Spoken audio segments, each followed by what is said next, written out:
want to show you the latest new home we've completed on a beautiful piece of land by Winterset. This family came to me several years ago. They lived in a neat old house in town. They wanted to build a new house out in the country, but they wanted it to have the old house charm. They didn't want this cookie cutter, soulless feel in a place where they're going to live forever. So we took it from the beginning, and this is where we ended up. This family wanted to build a home that is uniquely theirs. So they put some real neat sentimental touches into the design and even the materials that were used. We had trees cut down on land that they own, and we made flooring. So the wood floors throughout the house are all from trees that came from this land. The same trees provided the wood for this super neat rustic kitchen island countertop that we made. This home has the old house feel, but obviously the kitchen is modern and very functional. We've got custom cabinetry, soapstone countertops, subway tile backsplash, hood above the big stove. We got everything you need, and it blends really well.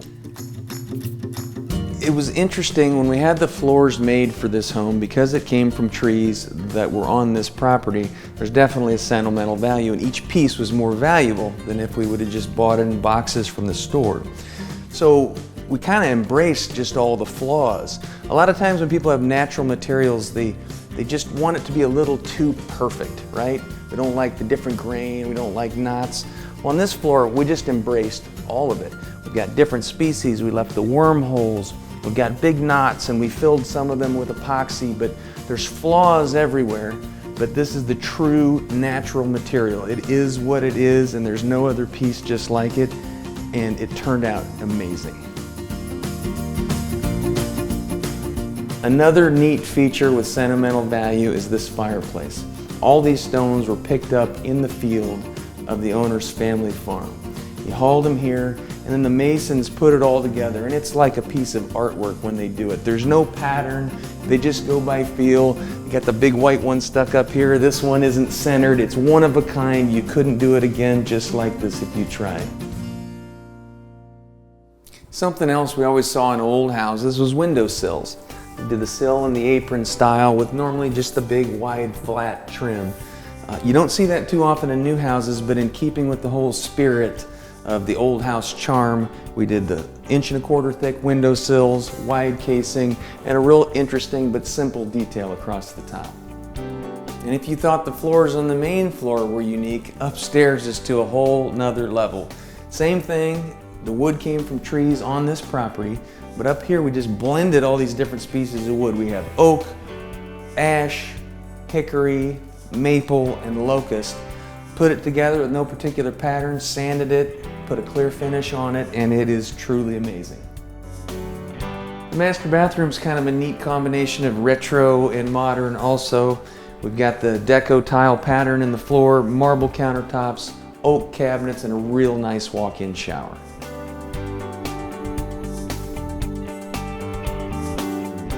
The stairways are a good example in this home of a blend between the old and the new. We've got 1.5 inch thick solid oak treads, a mixture of stained and painted woodwork. We've got the neat old house kind of feel of the second floor stairway cutting across the hallway at an angle, just a different feature. And then the new, as you go down the stairs, we've got shiplap on the wall. It's just kind of the blend of the modern and the old farmhouse look. The stairway to the basement is really unique. We've got the treads are all made out of, it's called a paralam, and it's a structural framing component. We like to put it over big window and door openings and things like that. Basically just planed off the top layer, cut the edges straight, sanded it up, and it just has this super cool look, and that just has a clear finish on it as well. We had wood flooring left over, so we thought it'd be pretty cool to use it to make the rolling barn doors cover up the exercise room. So this is not the most beautiful room in the house, but it is the contractor's favorite. It's the utility room. We've got everything in here, well organized, everything's labeled. We've got a gas manifold, so every gas line goes from here out to the different appliances. So there's not hidden shutoffs all through the ceiling of the basement. We've got the on-demand water heater. Never run out of hot water with this. One hot shower after another, it'll just keep going forever. the electric panel, the water lines on a manifold. A well-organized utility room shows the attention we pay to every detail from start to finish, even the ones that are hidden. The outside of this home is just as unique. We've got shake siding, we've got lap siding, we've got different sizes of lap siding, lots of different details, including windowsills, just like we've got on the inside. So to enjoy their beautiful land, we have outdoor living spaces as well. On this home, we did a big raised concrete patio instead of a deck, and our railings have the vertical cables to maximize the view. And we did something kind of neat on the concrete. It's a roller finish, and it rolls a slate pattern on the concrete. And this is a step up visually from standard concrete, but it is not near the expense of a stamped concrete or a stone patio. This house is truly one of a kind. There is no other home just like it anywhere, and that's exactly what these owners wanted. It takes a lot of work from a lot of very skilled people to get this level of detail and to make everything turn out perfectly. And it's a big commitment for the owners in time and money, and spend years working together in planning and preparing, and then finally the construction. So whether you want to build a new home or remodel your existing one, contact me and I can work with you every step of the way to get you exactly what you want.